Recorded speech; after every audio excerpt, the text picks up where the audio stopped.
Hello नमस्कार दोस्तों, मैं शालू आप सभी का अपने यूट्यूब चैनल शालू अकेडमी पे स्वागत करती हूँ। दोस्तों हम पढ़ रहे हैं लूसेंट जीके बुक का चैप्टर नंबर 9 जीव विज्ञान।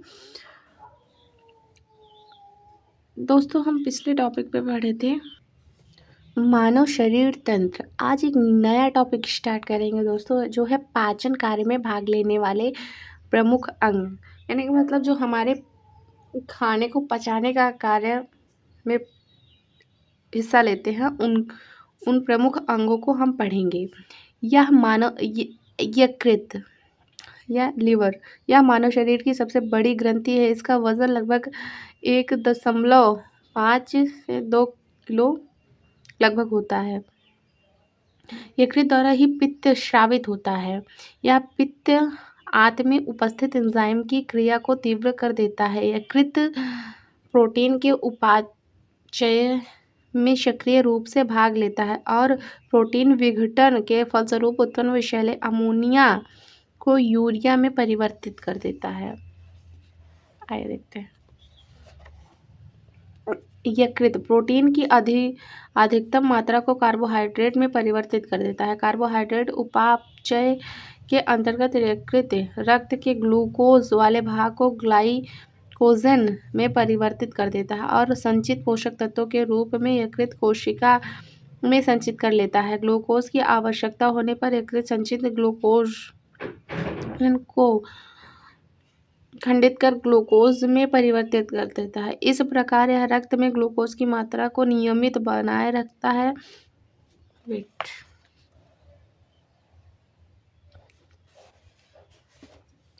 भोजन में वसा की कमी होने पर यकृत कार्बोहाइड्रेट के कुछ भाग को वसा में परिवर्तित कर देता है। फाइब्रिनोजेन नामक प्रोटीन का उत्पादन यकृत से ही होता है, जो रक्त के थक्का बनने में मदद करता है। हिपैरिन नामक प्रोटीन का उत्पादन यकृत के द्वारा ही होता है, जो शरीर के अंदर रक्त को जमने से रोकता है। मृत आरबीसी को नष्ट कर यकृत के द्वारा ही किया जाता है। दोस्तों यकृत थोड़ी मात्रा में लोहा या आयरन तथा कॉपर जो होता है विटामिन को संचित करके रखता है। शरीर के ताप को बनाए रखने में मदद करता है। भोजन में जहर या पॉइजन देकर मारे गए व्यक्तियों की मृत्यु के कारणों की जांच में यकृत एक महत्वपूर्ण सुराग होता है। पित्ताशय, आइए देखते हैं। Gall bladder. पित्ताशय नाशपाती के आकार की एक थैली होती है जिसमें यकृत से निकलने वाला पित्त जमा रहता है। पित्ताशय से पित्त पक्वाशय में पित्त नलिका के माध्यम से आता है। पित्त का पक्वाशय में गिरना प्रतिवर्ती क्रिया रिफ्लक्स एक्शन द्वारा होता है। पित्त पीले हरे रंग का क्षारीय द्रव्य है जिसका पीएच मान 7.7 होता है। पित्त में जल की मात्रा 85% एवं पित्त वर्णक की जो क्वांटिटी होती है दोस्तों इसमें 12% होती है। पित्त का मुख्य कार्य क्या होता है, आइए देखते हैं। यह भोजन के माध्यम को क्षारीय कर देता है जिसमें अग्नाशयीय रस क्रिया कर सके। यह भोजन में आए हानिकारक जीवाणु को नष्ट कर देता है। यह वसाओं का इम्लसीकरण करता है। यह आंत की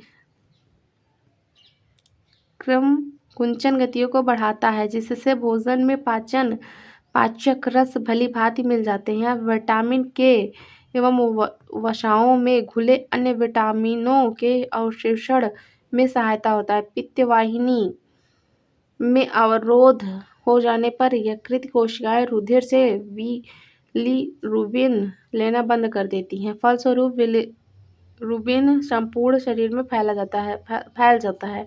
इसे ही पीलिया कहते हैं दोस्तों। अग्नाशय जो होता है यह मानव शरीर की दूसरी सबसे बड़ी ग्रंथि है। यह एक अंतःस्रावी नलिकाहीन और बाह्यस्रावी नलिका युक्त दोनों प्रकार की ग्रंथि होती है। इससे अग्नाशयीय रस निकलता है जिसमें 9.8% जल तथा शेष भाग में लवण एवं एंजाइम होते हैं। यह क्षारीय द्रव्य होता है जिसका पीएच मान 7.5 से 8.3 होता है। इसमें तीनों प्रकार के मुख्य भोजन पदार्थ यथा कार्बोहाइड्रेट, वसा, प्रोटीन को पचाने के लिए एंजाइम होते हैं, इसीलिए इसे पूर्ण पाचक रस कहा जाता है। एंजाइम मूलतः प्रोटीन होता है। लैंगरहैंस की द्वीपिका यह अग्नाशय का ही एक भाग है। इसकी खोज लैंगरहैंस नामक चिकित्सा शास्त्री ने की थी। इसके बेटा कोशिका सेल से इंसुलिन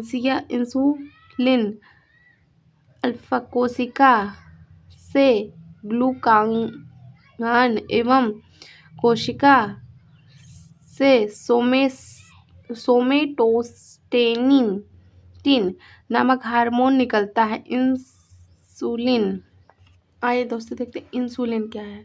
इंसुलिन जो होता है यह अग्नाशय के एक भाग लैंगरहैंस की द्वीपिका के बेटा कोशिका द्वारा स्रावित होता है। इसकी खोज फ्रेडरिक बेंटिग एवं चार्ल्स वेस्ट ने सन 1921 ईस्वी में की थी। 1922 ईस्वी में पहली बार लियोनार्ड थॉम्सन को कनाडा में इंसुलिन का इंजेक्शन दिया गया था। यह ग्लूकोज से ग्लाइकोजन बनने की क्रिया को नियंत्रित करता है। इंसुलिन के अल्प स्राव से मधुमेह डायबिटीज नामक रोग होता है।